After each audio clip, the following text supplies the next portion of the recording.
Mga ka-A to Z, kumpleto na ba ang gamit ng inyong mga anak para sa pasukan sa Lunes? Kung hindi pa alamin ang presyohan ng mga school supplies na tsak na pasok sa budget, sa balitang A to Z ni Naomi Almojano. Back to school na, ibig sabihin back to gastusin na muli. Tuwing pasukan, hindi maaring hindi mamimili ng school supplies na gagamitin sa buong academic year. Ang siste kasi minsan, kapag bago ang gamit, mas interesado ang mga batang pumasok at mag-aral. Kaya si Tatay Brian, todo bili na ng school supplies para sa kanyang 4 na anak. 5 araw yan bago ang pagsisimula ng klase sa Lunes. Namomotivate yung mga bata kasi since mga bago yung mga school supplies na ginagamit nila.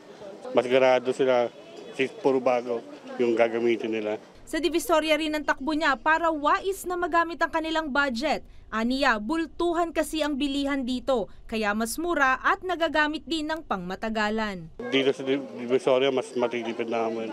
Kung compare namin, nabibili kami sa mall, sobra-sobra, doble.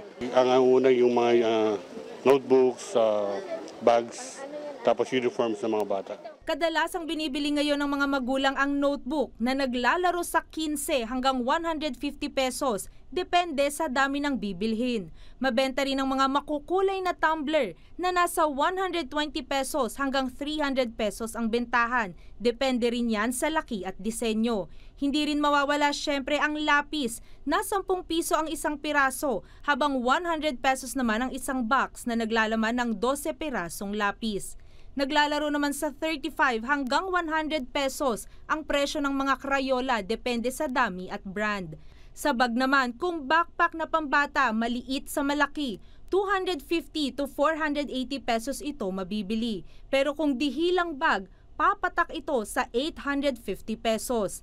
Ang mga uniform naman, 130 to 250 pesos ang bentahan ng blouse at polo, depende muli sa size. At 180 to 350 pesos naman ang mga pantalon at palda.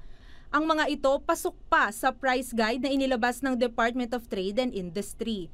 Pero ayon sa tindera na si Nedy, kahit 5 araw na lang pasukan na at bagsak presyo pa rin sila. Matumal po Opo, kaysa nakaraan. Aniya, malaking dahilan nito ang pag-uulan nitong mga nakaraang araw kaya wala gaanong benta.